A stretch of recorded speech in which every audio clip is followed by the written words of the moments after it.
For the second time, our video begins with a nice and simple bleh.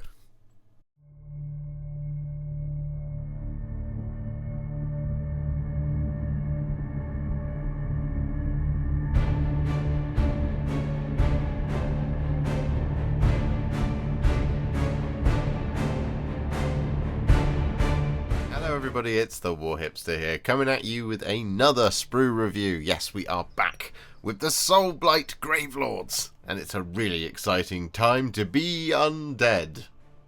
That's the saying, right? Yes, Games Workshop have been exceptionally kind and have sent me Wave 2 of the Soulblight Gravelords releases to support the Death Rattle Army set that came out not too long ago, and of course, the brand new Battle Tome. So a massive thank you to them for doing that, and, well, we've got a few surprises in store for you today. So we've got Undead Dragons, we've got Kato Ezekiar and some friends, some buildings, some manifestations, and a Vampire Lord on a horse. It's a lot of really cool stuff, and it really just pads out and updates and makes the Soulblight Gravelords even more appealing. There's only one thing missing at the moment, and I'm surprised it still hasn't happened, but some royal vampire knights on foot. It's the only thing they don't have. The Skirgan True Blades, kind of, sort of, but not really. We have the Blood Knights, obviously, the ones on horse, but just some foot vampires. That would be really cool to see. I'm hoping, maybe, in 5th edition, we'll finally get what I want. But most of the rest of the other stuff that's on this release weekend was not on my bingo card anyway, so, you know, what do I know? Don't even know what I want.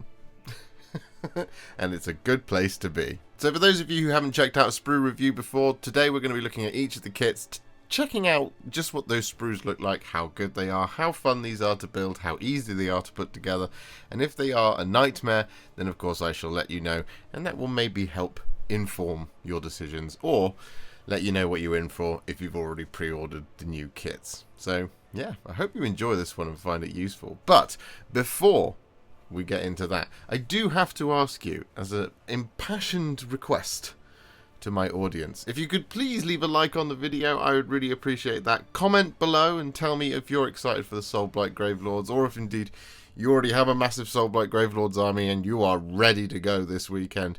And finally, if you could please hit that subscribe button, I would really appreciate it. We are shooting our way towards 100,000 this year. We're slowing down at the moment, and I need to speed back up. We're just over 15,000 left to go, and we can do it. And I'm really excited, and really hoping it happens this year, and only you can help me get there. So with all that aside, let's jump in to the new Soulblight Gravelords Wave 2. I've overspan. Oh dear.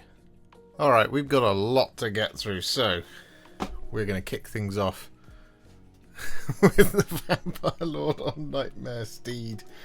Oh, I don't know why that was funny. Well, it was to me.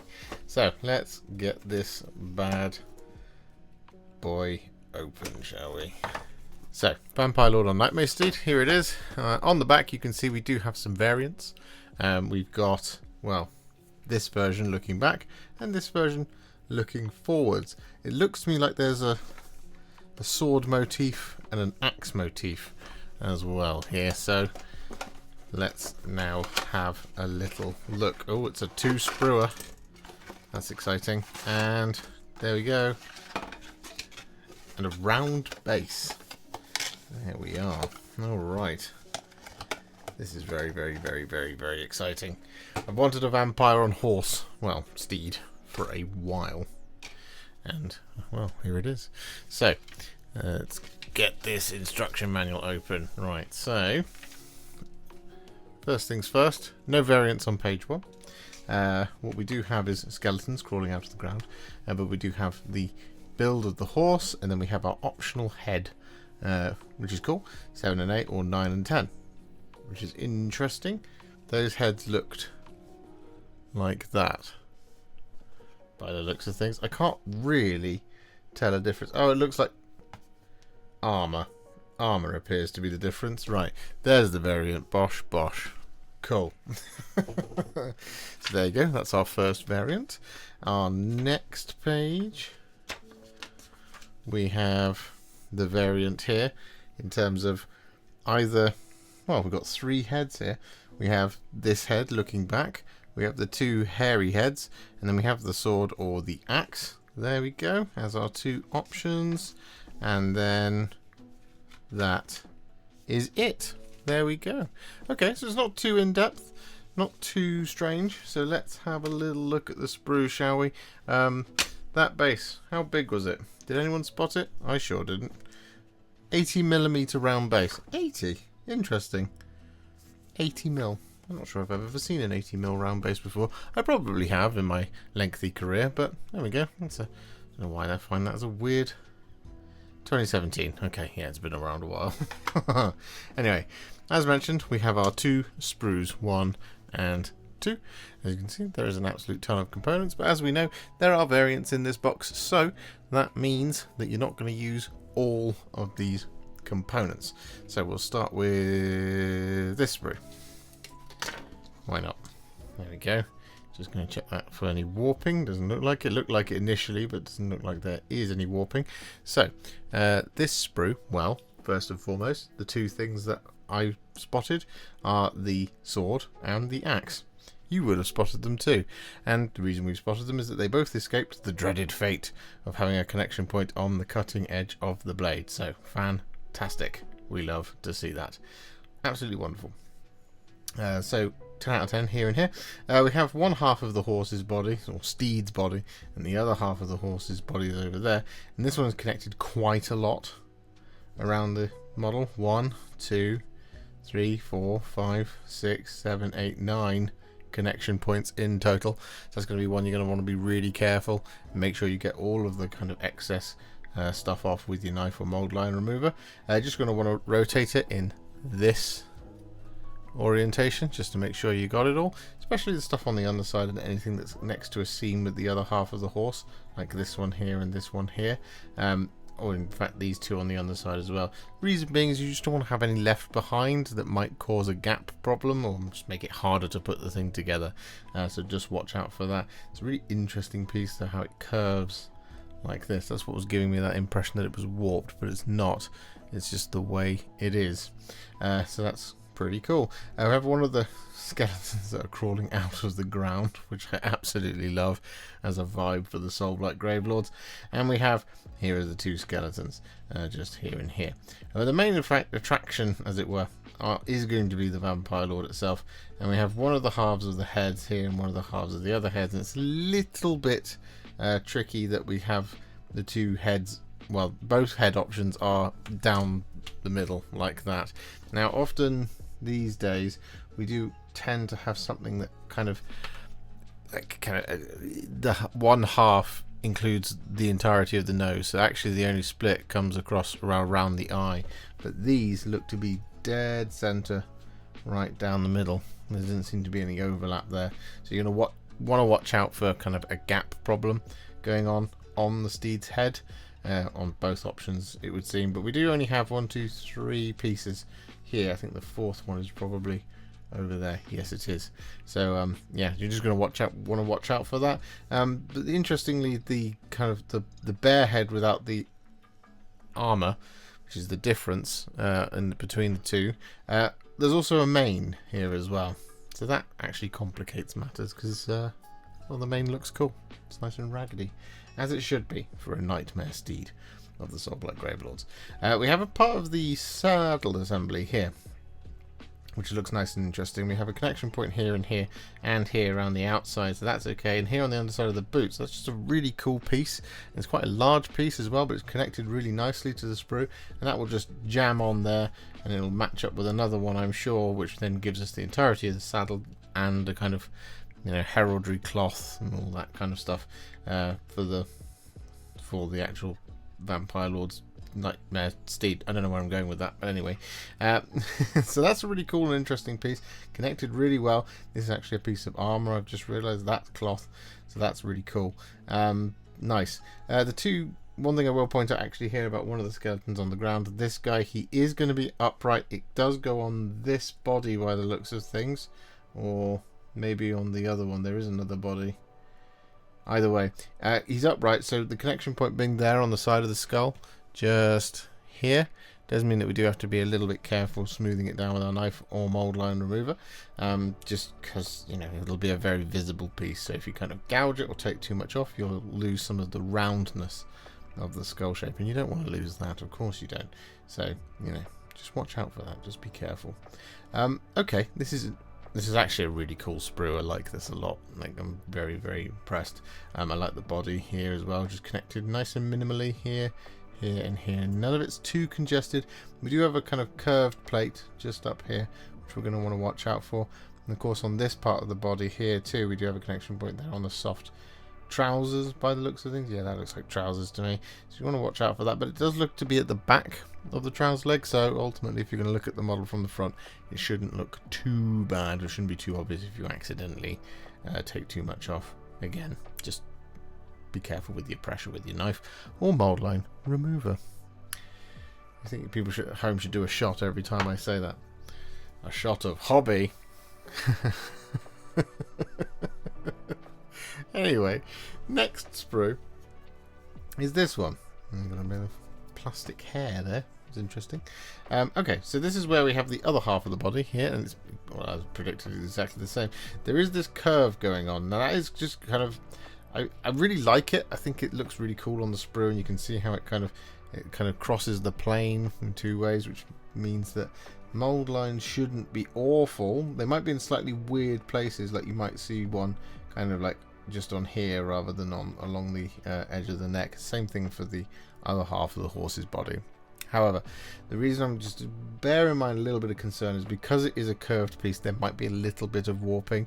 So when you're gluing it together, just make sure you're gripping it both here, this part, and here. Just make sure it's really well pressed together, and just hold it for a little bit longer than you might necessarily normally would, just to make sure that it's stuck together, just because of how curved the piece is.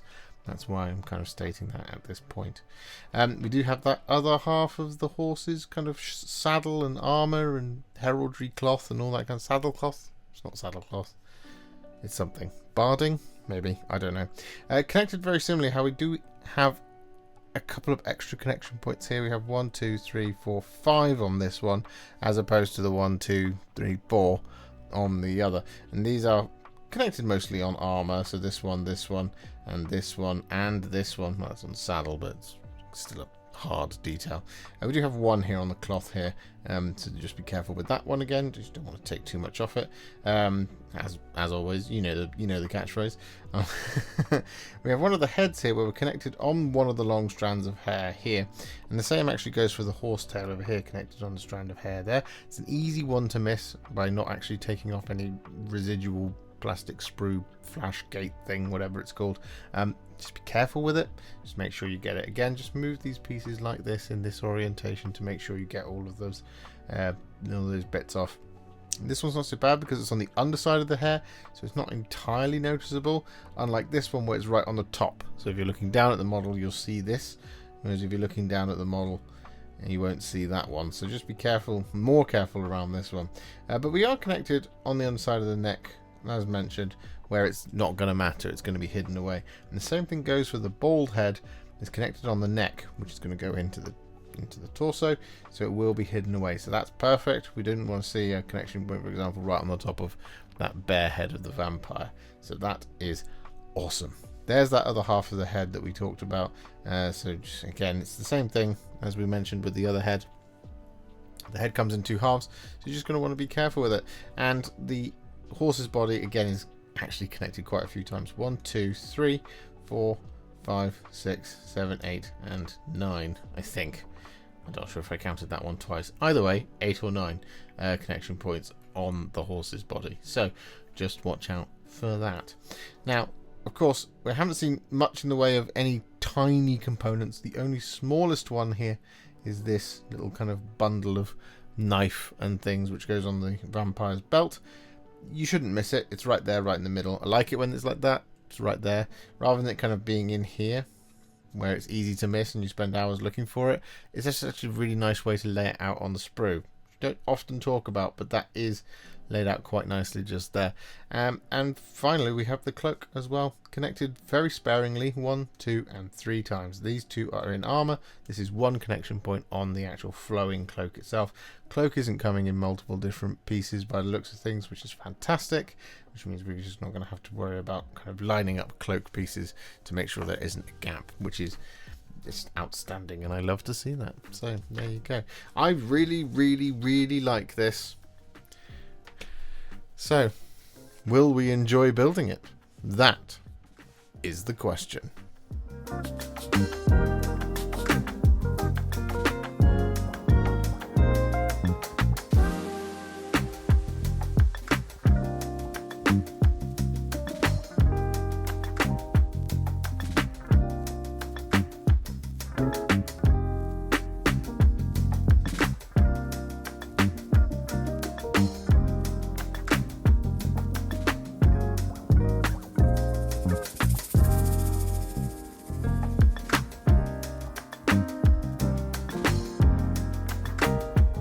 With our Vampire Lord on Nightmare Steed all built, didn't actually take that long given how impressive and quite large this model is. It looks really cool. Awesome stuff. Right, I'm going to pop that to one side for now, and we're going to move on to our next kit, which will be the Blades of the Hollow King. Yes, Kato, Ezekiel and friends are here, so let's open it up and have a look. I have a feeling that this is push fit.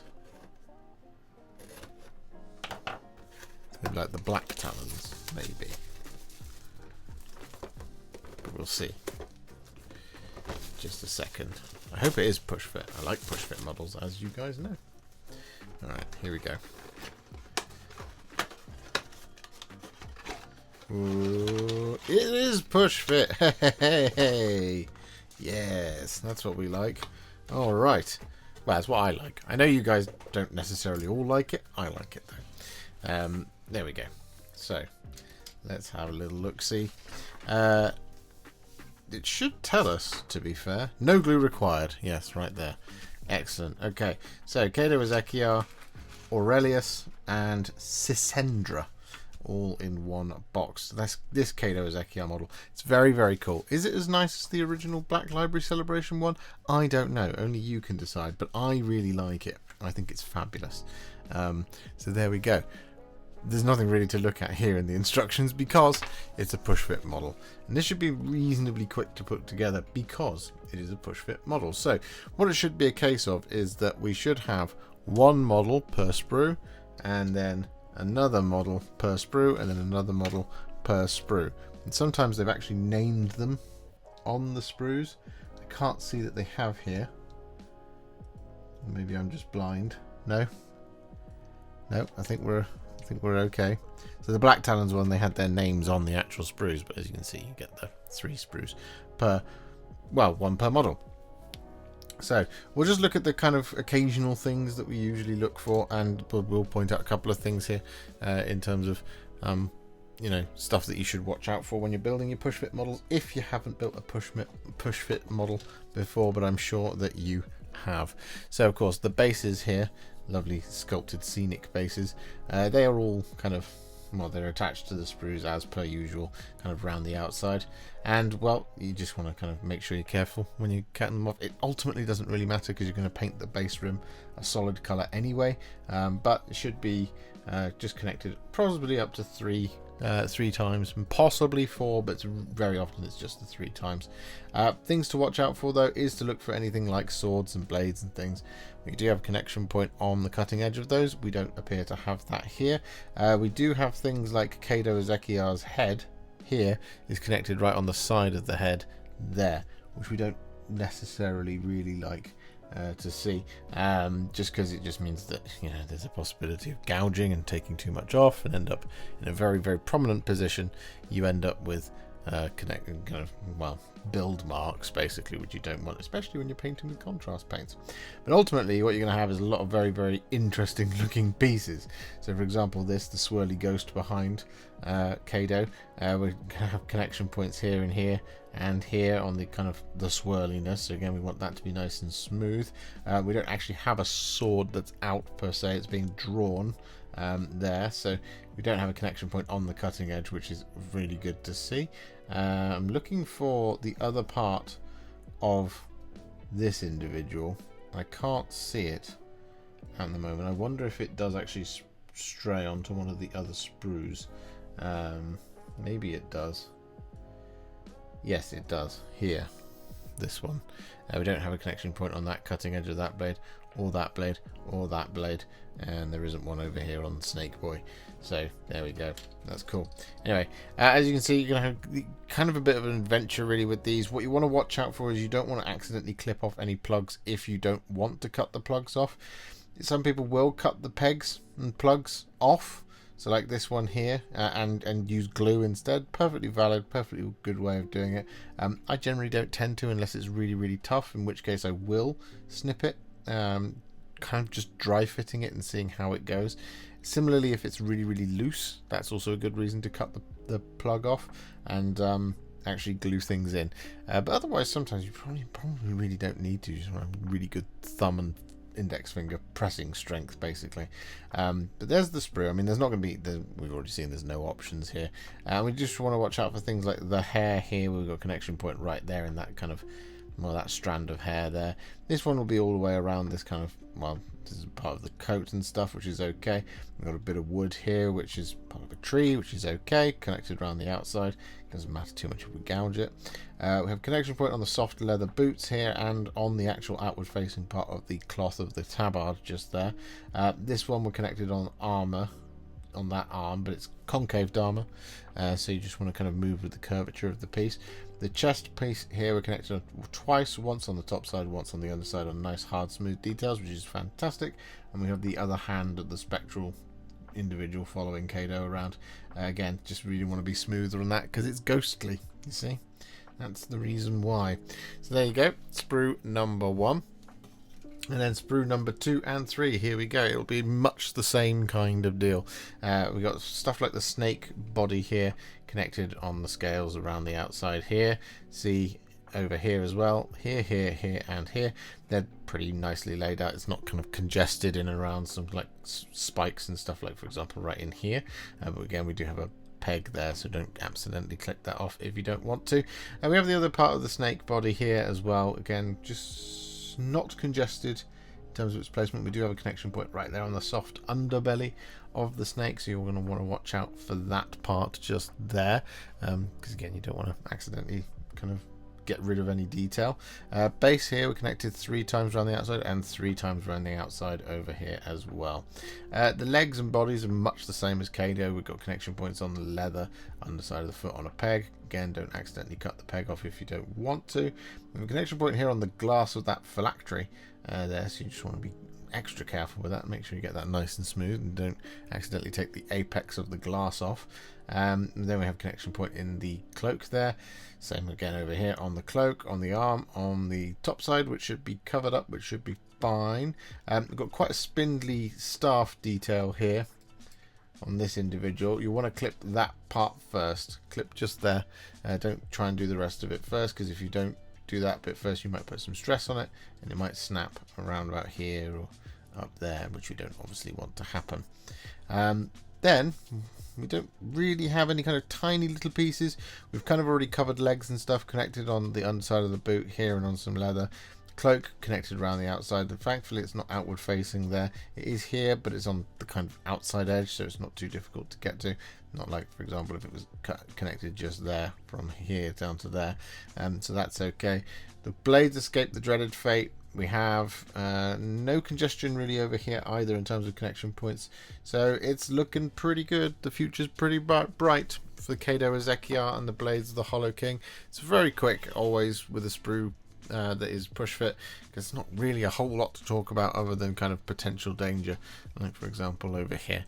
So let's take a little look at how long it's going to take to build at least one of them. And we'll average it out from there, I'm sure.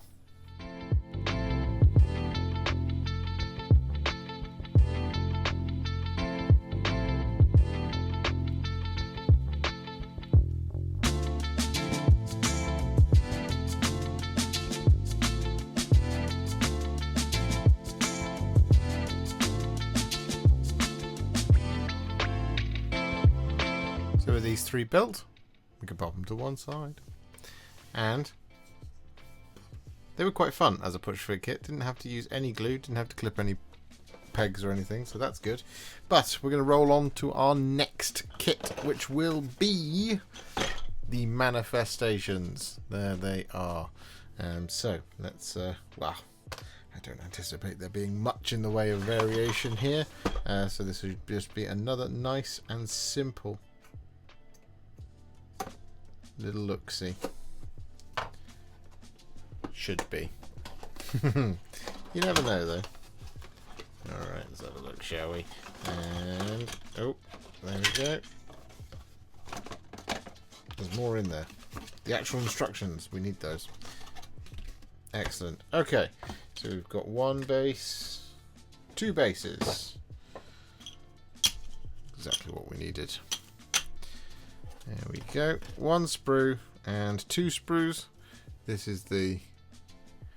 Sorry, we were out of focus. This is that kind of more sort of terrain-based plastic. It's the more kind of heavy-duty, more kind of rigid plastic. So it generally has pretty chunky mold lines all the way around the outside, but we'll get to that in just a second. So big old base, 2 smaller bases. They look like 40mm bases to me.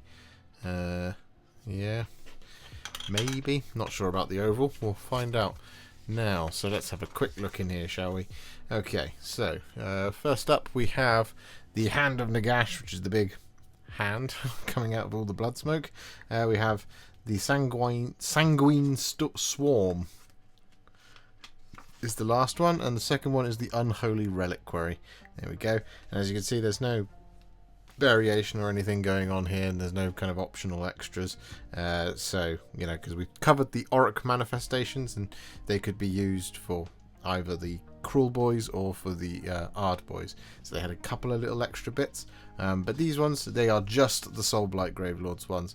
So there you go. Looks like a relatively simple put together. I mean, this, the Hand of Nagash is 1, 2, 3, 4, 5, 6, 7, 8, 9, 10 on a 120mm round base. We have the Unholy Reliquary on a sculpted base, which is why there's only the 3 bases there. And that's 1, 2, 3, 4, 5, 6, 7, 8 pieces. 9, 10, 11, 12 pieces for that one. 13, 14 for that one. And then for the Swarm, it's 1, 2, and 3 onto those 40mm round bases. Let's get rid of that, shall we? Don't need to see the remote. Oh, and then we've got slightly different construction there on the back. 1, 2, and 3. Excellent. Okay, well, so these should be reasonably 2D in terms of how they are on the sprue. So it should be pretty simple to follow. So we'll have a look at this sprue first. And we can see most of the Hand of Nagash here. It's quite a large swirly, so that's going to be fun to paint. And we have the actual hand itself here as well, as you can see. So we do actually have a little tiny skull here. That's for the the one rising out of the coffin. So that's cool. It's not a push fit sprue by any stretch of the imagination. This is a have to build it type thing. A piece of the actual coffin here and here. They're scattered around the outside, so you just want to be watching out for those, bosh, because those will be easy to miss when you're trying to stare at it, because we've got a lot of kind of floating sprue here. So for example, this kind of bit here, this whole sprue section, it's not all connected around the outside, as you can see. So that's what I mean by kind of floating sprue, is you end up with kind of a sprue that kind of, you know, waggles when you wiggle it, or wiggles when you waggle it. So there you go. But as kind of predicted, we do have some significant mold lines going on. They're not the worst I've ever seen on this type of plastic. They're actually in pretty good nick, but we do want to be careful. For example, on this large blood smoke here, there is a mold line going across the inside of the smoke, just there, so which means it will be happening elsewhere as well. This is actually a piece that needs to be carved out. That doesn't belong in the model because the hand goes in there. But what you want to do is you want to watch out on pieces like this that you're looking underneath all of these kind of smoke trails. Same over here under this side and under this side as well, things like that, because it's big and complicated, swirly and round. So that's the type of thing you have to worry about when you're trying this sort of thing out. So it looks fairly simple to me though. Like I said, with the instructions, doesn't look like it's too bad to put together. So yeah, let's look at the other sprue here. Here it is, looking fabulous. So there we have our sculpted base, which that looks so good. That's very, very cool. I like that a lot. Oh, it's very, very pretty indeed. We have the rest of our coffin here as well. We have the fingers of the hand and the gash, so we'll be spread across both sprues as we're building this. We have the body of the vampire here, and then pretty much all of our bat swarms are confined to over here. It's the same thing as the blood smoke. You want to take these one kind of bit at a time, and you just want to check on the underside and on the top side. Again, we've talked about it before, but in that kind of orientation as you're building, that helps you just make sure you get all of the flash and all of the mold lines, especially on large pieces like this that are going to have kind of, well, sort of covert mold lines and flash if you're not paying attention, because of how kind of layered they are, rather than it being a bat, 4 or 5 different bats that gets assembled together. It's one whole piece, which means you want to check on the underside of these places, like that sort of thing. So yeah, it's very simple. Manifestations very much are. They all flat, very 2D, so you shouldn't really worry too much about the mold lines being in strange places, because it doesn't really cross the plane. It's kind of like terrain in that manner, which we do have to look at, which we'll have a look at next. I'm pretty certain it will be in the same type of plastic and everything will be flat on the sprue. We're getting nice and efficient with these, but yeah, there you go. That's the manifestations. They look great. They might be a hassle to build though, so we'll have to find out.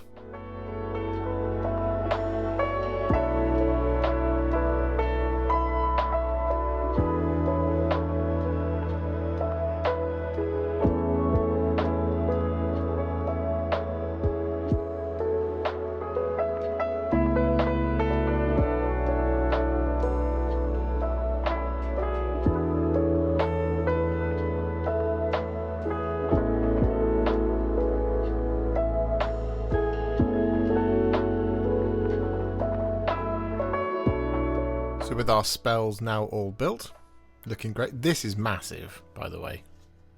Look at it. It's uncomfortably large. Like, damn. Nagash got big hands. So there you go. Anyway, let's pop them to one side, shall we? And, well, it's time to get building your graveyards, because the next thing we're going to look at is the cursed Sepulchre. There it is. Now, something that's interesting in here is that not only is this the cursed Sepulchre, or Sepulchre, however you're supposed to pronounce it, but this is also the optional assembly, the Nexus of Grief.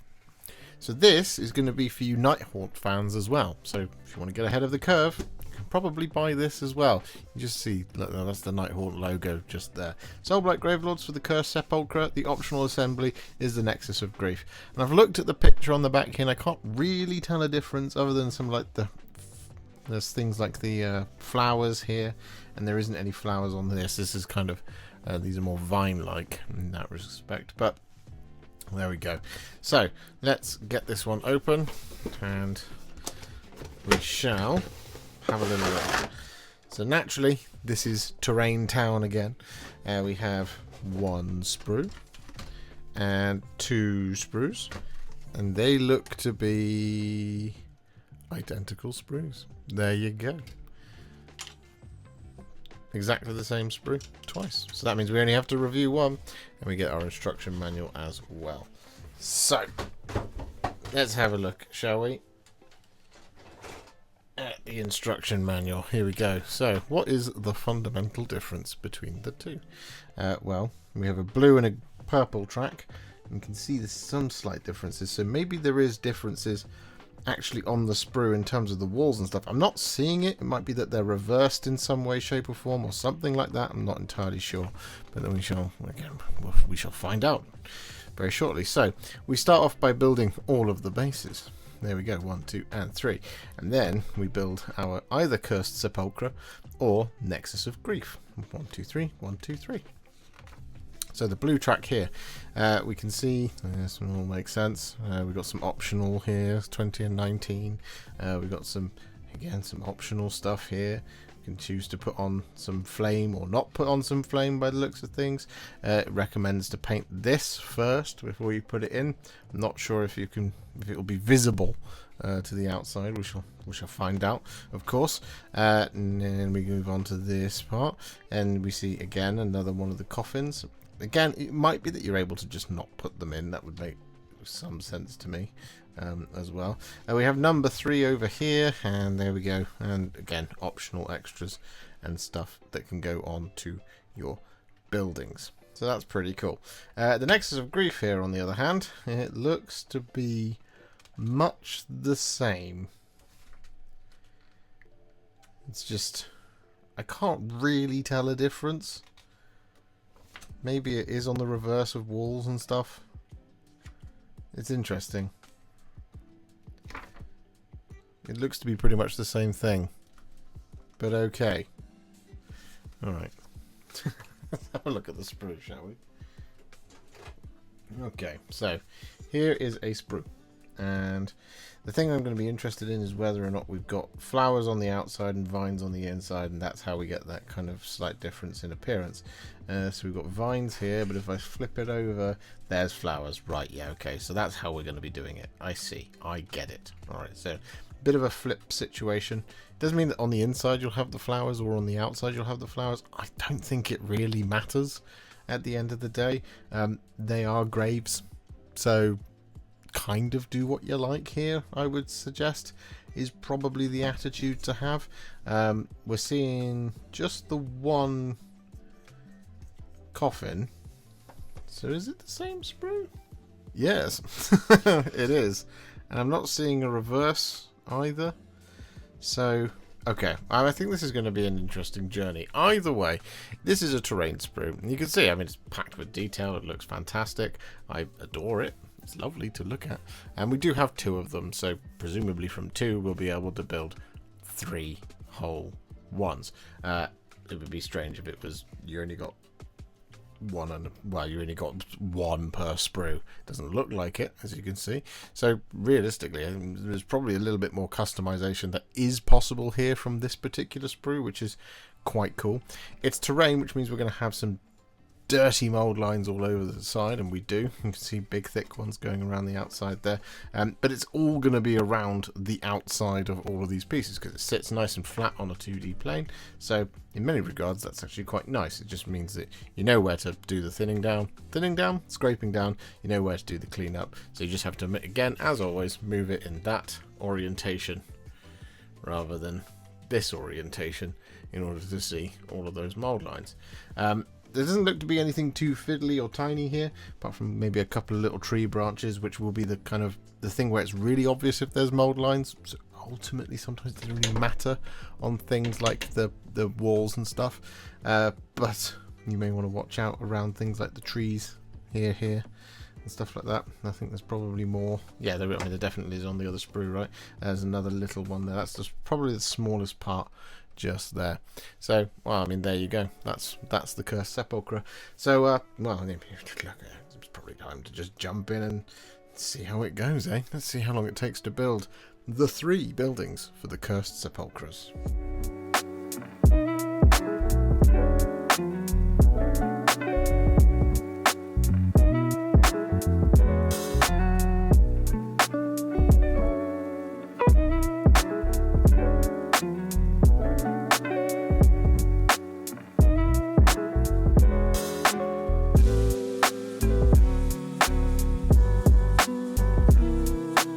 Our Cursed Sepulchres all built, they're looking pretty cool.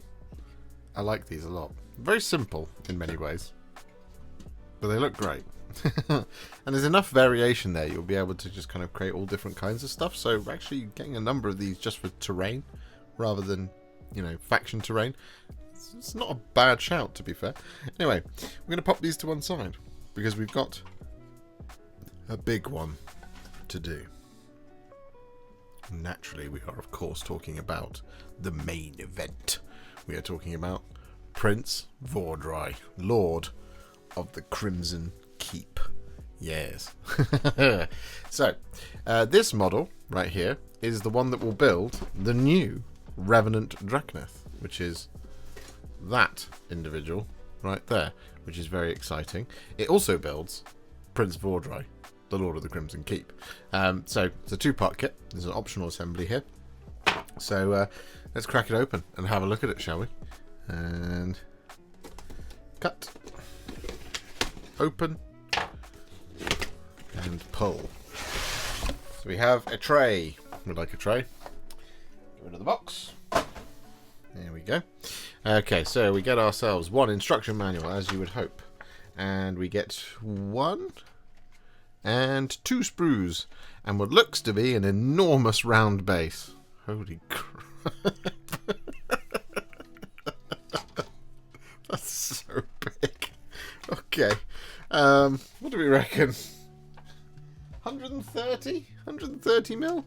Like I said, we got the two sprues, 1 and 2. We'll have a good look at those in just a second. So let's investigate the size of that sprue.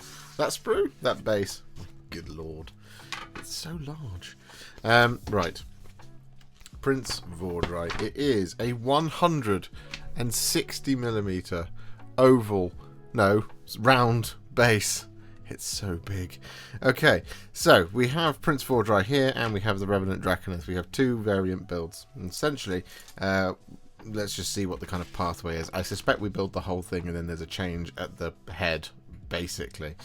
So here is the first part, and then the second part, and then the third part, fourth part, fifth part, and up to there is where you get a tick. Okay, so mostly built. Then then it's a change. So you then have, obviously, you build your Prince Vhordrai, Lord of the Crimson Keep, to give him his full title, and our Revenant Draconith down here. It seems to me that the only change here is tusks and tongue between this one, but there's quite a significant amount there. So Prince Vhordrai himself doesn't appear to have any kind of customizable options on there, which makes sense. Whereas the Revenant Draconith is, yeah, literally just those two pieces. That's cool. I like that. It means it's not too intensive to put together, which is great. So there we go. All right, let's have a look at those sprues, shall we? This one might take a while. So sprue number 1 is this one. There we go. So the pieces don't actually look to be that big, to be fair. So let me just tuck myself in a little bit further. There we go. What we have is, it's quite a significant amount of detail on this one. This is where we've got most of our components, as it seems, for Prince Vhordrai himself. Things like the torso, the leg, and various bits of armour and stuff like this. We have most of the wings, and the wings don't actually look that large, to be fair. It's not like Fulgrim's wings, for example. They were enormous pieces. They do come in multiple parts, but as you can see, there's lots of kind of folding over the top of things, so it's not like a seam that goes down the kind of the wing membrane. At least in this instance, there is a little bit going on here, but that might stick into there, which makes sense to me at least. And same for this one over here. We've got the spaced out area of the wing membrane rather than it just being a straight through thing. So hopefully the wings go together quite well, because this is the type of thing where that's going to be the tricky part, I suspect. But there we go. It's looking pretty cool. We have part of the body where I think what we're going to have to bear in mind a lot of with this is when it comes to sticking two halves of the model together, so like that sort of thing, you're going to want to smooth it down with the knife or mold line remover over the top of both parts at the same time like this, which should just help kind of smooth out any kind of gaps and things. Of course, green stuff might be an option around here as well, you never know. But there we go. We do have some spindliness, so we have things like these spikes here, And of course the reins, which are quite long, so it's probably best, for example on this one, to probably clip here first, then here, then here, then there, rather than clipping there where you might actually start putting pressure on places where you don't want to. And the same thing over here, I would recommend clipping at the end here, then there, rather than starting up there, because if you start up there you're putting all the pressure on this connection point, so just watch out for that. Otherwise it should be reasonably fine. The other thing I will say about this sprue is a lot of it is sat in the 2D plane, which is really cool, and anything that's kind of rounded like the wings, it appears to be crossing it. You can see this one here, if I the orientation like that, you see how the wing actually sits shallow of the sprue itself. So that must mean, or hopefully that means, that mold lines are fairly few and far between here. And it doesn't seem, when looking at it, like it is a particularly mold liney kit. Obviously we can't fully tell that until we start building it, but I'm looking at it now and it seems to be in really good nick, at least this sprue does, so that's very, very encouraging. We have the large piece of terrain here. I'm sure there's more of it on the other sprue, because it won't just be that little bit. We have Vhordrai's shield there, which looks epic. So cool. I like it a lot.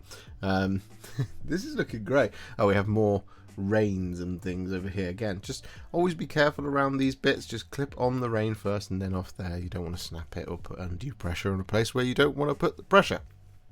I will also point out that some of the bat wings, little tiny bat wings, are over here, 63 and 51.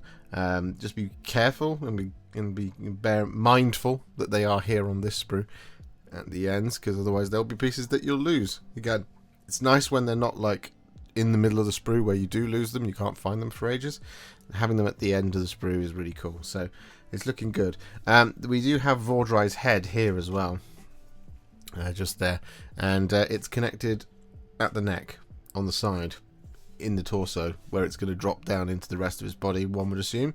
So that's really good. It's not connected on the top of him, and on a model of this size it doesn't matter so much, but he's got a smooth bald head, so what we don't want is to have to kind of clip on top of that and smooth it down, or risk accidentally kind of taking too much off it, because it is one of those things. It's a face, it's a humanoid face, and it's one of the things that your eye is drawn to when you're looking at a model such as this. So it's good that it's positioned thusly. So that's awesome. Okay, that's a cool looking sprue. Let's have a look at the other one. So the other sprue, here it is, and we have, well, we have more of dragon and more of the old terrain piece here. So one bit there, two bit there. There's probably more. I mean, that looks like a bit of tree as well, and there's probably more than that again.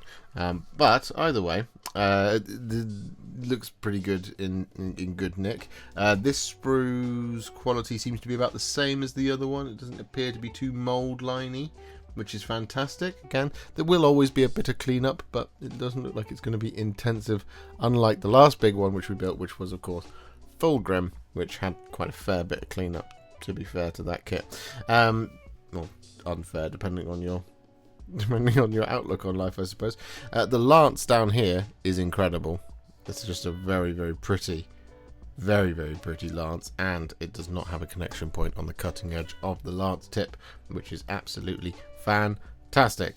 The body and stuff is going to be one of those things where you are going to want to look at the sprue again, as look at these components in that orientation, moving it like this to make sure you get all of them, because this is a very 2D sprue, despite the fact it makes the 3D model naturally. But all of the pieces are laid out like this. But because of how complicated and sort of, well, I guess detailed these pieces are, rather than like a kind of bare flank or whatever, you've got all of the kind of wounds and the guts and stuff, and the rents in the skin and scales and all this kind of in these pieces. It's going to be important to keep an eye on it, moving it in that orientation, so that you can catch all of the bits of extra flash that's left behind when you clip off, but also just to catch all of the mold lines. But it's going to be particularly difficult on something like this and this piece, for example, just because of how detailed these pieces are. So just be really vigilant. Try and count how many times you clip. So for example, on this piece, again, we're picking on it, but it's a very complex piece. We have 1, 2, 3, 4, 5, 6, 7, 8, 9 connection points to the sprue. So that's 9 places that you absolutely have to pay attention to when you're smoothing it down overall. So just bear that kind of thing in mind, because otherwise you'll leave it behind, and then it'll be really obvious once you've built it. Or it will be really difficult to build because you won't be able to press pieces together. So, you know, that's something to always be considerate of. We have one last tiny small piece over here, which I can't tell what it is, but it looks like some sort of ear. This there, 45. So again, right in the corner at the edge, not lost in the sprue, which is really nice to see. So again, really good placement of pieces like that. So yeah, I guess we should stop mucking about and we should finally build Prince Vhordrai of the Crimson, Lord of the Crimson Keep. To give him his full title. Was it? Yes, got it right. Alright, let's check out Prince Vhordrai, Lord of the Crimson Keep, and see how long it takes to build and whether or not it is the nightmare it could potentially be.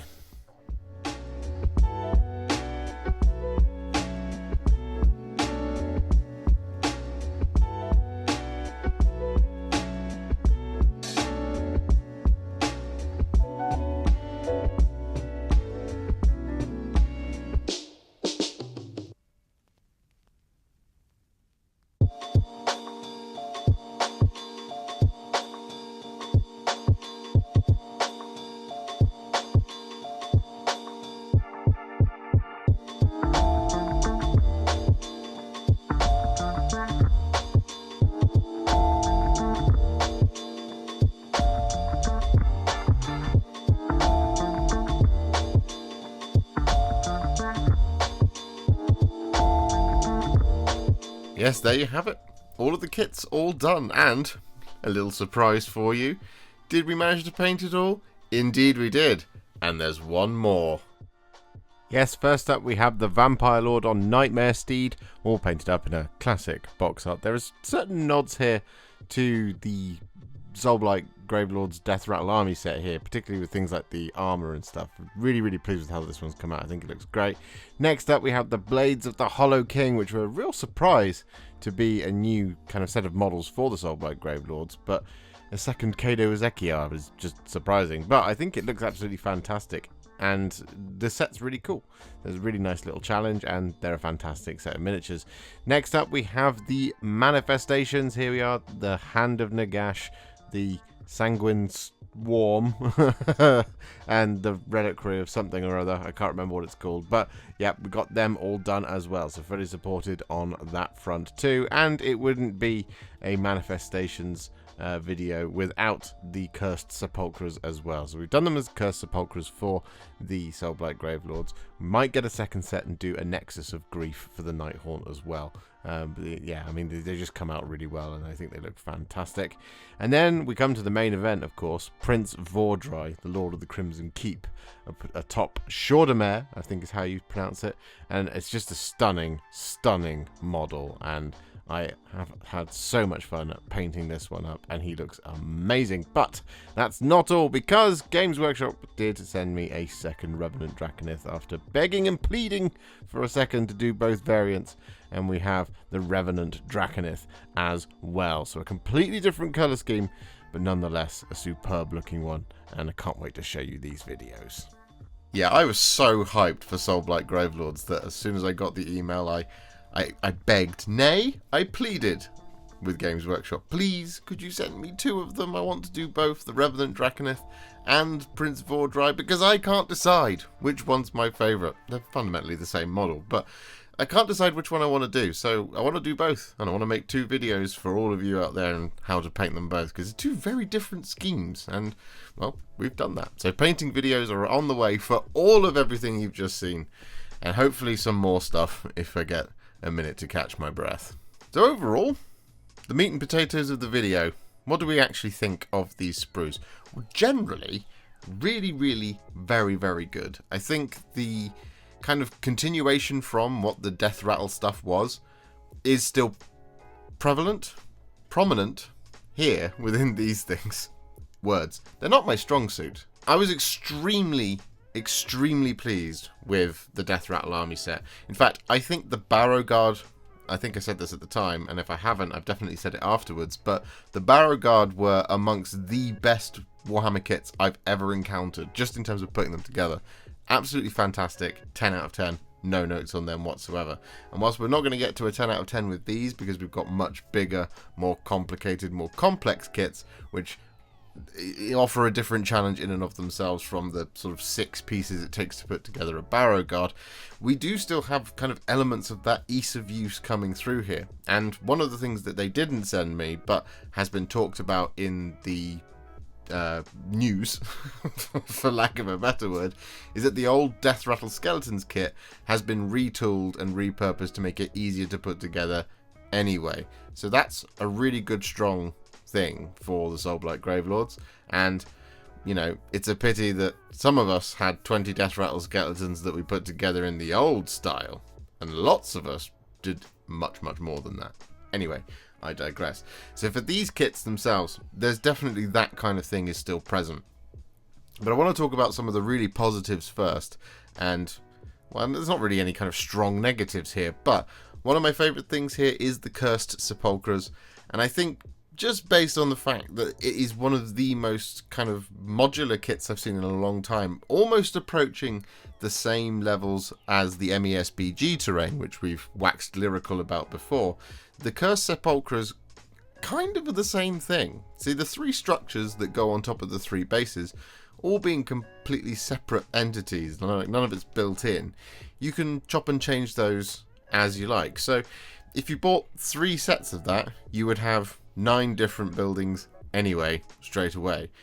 But because of how they are put together, as I said, you can mix and match the pieces to create completely different looking Cursed Sepulchres. So in that instance, the kind of combinations that you can come out with that kit are quite vast, which makes a big difference to terrain in general from Games Workshop and faction terrain in general.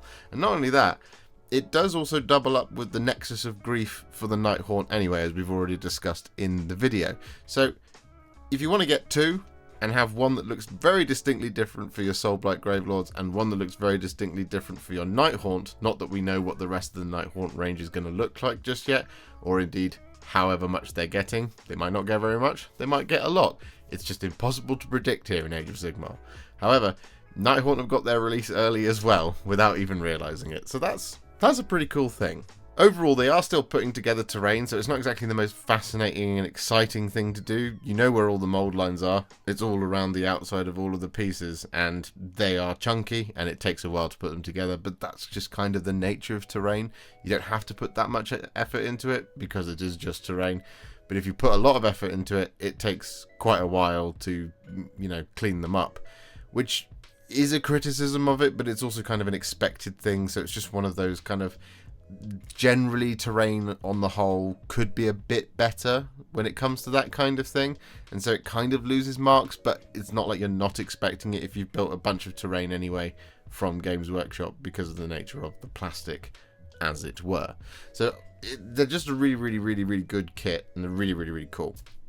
The manifestations, similar deal. It's the same type of plastic, and you know, just takes a while to put them together, but they're characterful, they're cool. There's no customization there, so you don't really need to do anything other than shut your brain off and follow the instructions with them. The massive hand is cool. I can see it becoming quite a fun piece to be used for a number of different cool conversions and stuff like that, and that's one of those cool things I think that you can kind of find within Endless Spells and stuff like that. They make good components for other things at later points down the line, once the, you know, really talented builders and painters get their hands on these things. You know, people who are much better than I am at this sort of thing. Blades of the Hollow King being a push fit kit is something that I absolutely adore, so I will mark it generally quite high, but I know a lot of you don't like push fit kits, so you will generally mark it quite low, and that's fine for us to disagree in that fact, but I enjoy it because it just means, again, you can shut your brain off, follow the instructions, and you'll be good to go once they're done. And generally as a push fit kit, it went together really well. There's a couple of little areas where things require just a little bit of an extra push, or maybe the peg being cut off completely, but I'll leave that up to you based on, you know, person by person preferences. Some people, I think, either go all push fit or cut them all off, and either are fine. I just like all push fit because it means I can get it done a lot quicker than I can anything else. And as I said, I don't have to think when I'm doing it. So for me, it's really appreciated in that regard. Then we come to the Vampire Lord on Nightmare Steed. It is a really, really cool kit, and it's lovely to have a Vampire Lord on horse. Again, fills a really nice gap in the army. It goes into most lists, I think, now, any ones that run Blood Knights after all.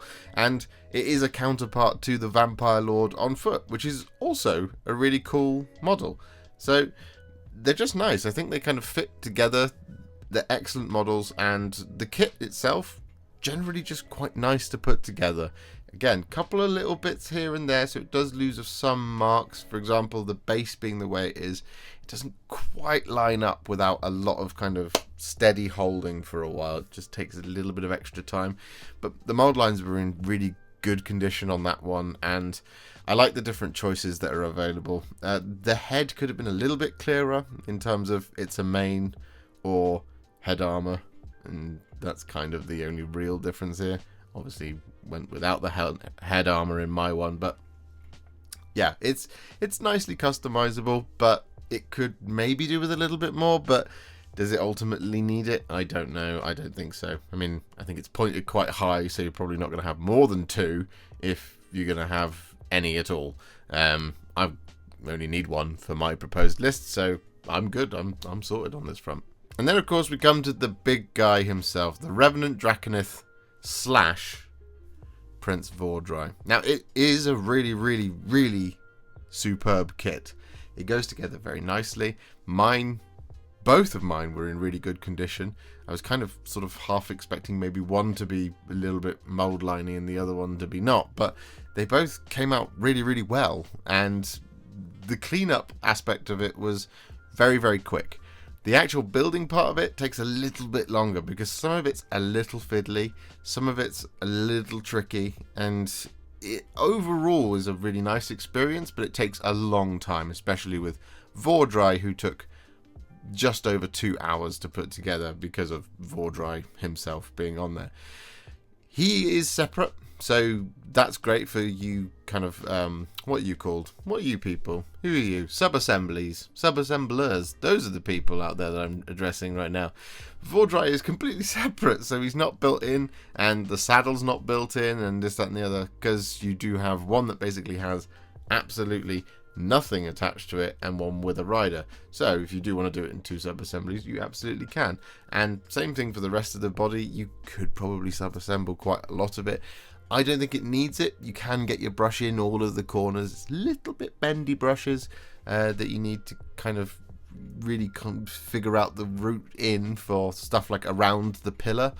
But otherwise, it's generally a really nice kit to paint. So building it was fun and goes together really well. The only slight issue I had was I had a warped base, or I warped it, something. Anyway, when I was trying to assemble it to the base, it took a while for me to get it to actually stick because one half would go down and the other wouldn't. And I thought maybe I'd built the model wrong, but I hadn't, because I looked at the base and it was just doing this. So I'd made a mistake somewhere. I think that was definitely, user error. That was a skill issue.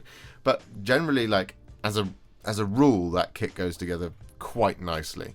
Now, are you going to buy more than 2 of them? I don't know. 1 Vhordrai, 1 Revenant Draconith, and the new Battle Scroll update, whatever it's called, the battle profiles, does indicate that you can take the old zombie dragon and put it on a 160 mil, I think it is, and use that as a Revenant Draconith as well. And it gives that as a hint, but the old zombie dragon is now gone. So if you've got zombie dragons, you can rebase it and use it Revenant Draconith, which is a really cool thing. Just punched the mic, didn't mean to. I apologise if that blew anyone's eardrums out. But so ultimately, I just think it slots in really nicely, and I'm very excited to see what happens in the future for big undead monsters. It's really atmospheric. It goes together really well. It takes a while, but you'll get there. And, maybe the kind of length of time is impactful to your decision on using it, but ultimately, it's just a pretty good kit. So overall, I'm just really happy with the Soulblight Gravelords releases. And, the Death Rattle Army set was spectacular. Not that that makes an influence on our decision here, but these ones are just really, really good. We're going to go for a nice average 8.5 out of 10 across all of it. And that's quite a high rating because it's been a joy to paint, a joy to build, and a joy to have them around. Just hanging out, chilling, you know? So yeah, an 8.5 out of 10 on the Land Raider scale of coolness and goodness. More good, more better. That's what they are. More stuff like this, please, Games Workshop. Giant undead dragons. That's what we like to see. So that's it. We haven't got a lot else to talk about in this one. Nice and efficient, nice and easy. Just a really good time out. So let me know if you will be summoning your own undead legions with your vampires at the fore, and do that in the comments, because that would be really cool of you. And I will once again ask you to please like the video and subscribe, because I would really appreciate it. Thank you very much for watching. You're the best audience in the world, and well, we'll be back with a lot of painting content very, very soon for everything featured here today. That's right, all of it. Oh yes. What one do you want to see first?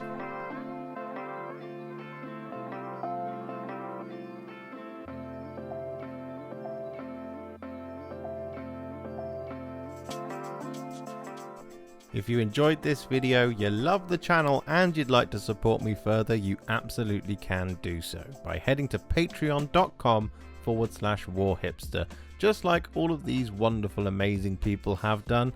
And alternatively, you could become a YouTube channel member by clicking on the join button below, exactly like these fabulous folks have done, scrolling up on the screen before you. There are so many of you out there that it really takes my breath away, and I cannot thank you enough for everything you do, as without you I wouldn't be able to keep making these Contrast Plus videos. And if you really like this video and you want to send me a little thanks, just click on the thanks button just below this video. Don't forget to share it, like it, comment on it, and don't forget to subscribe to the channel. And to make sure you stay up to date, don't forget to click the bell icon. Thank you so much for watching, and I'll see you all very soon in the next one. Happy wargaming.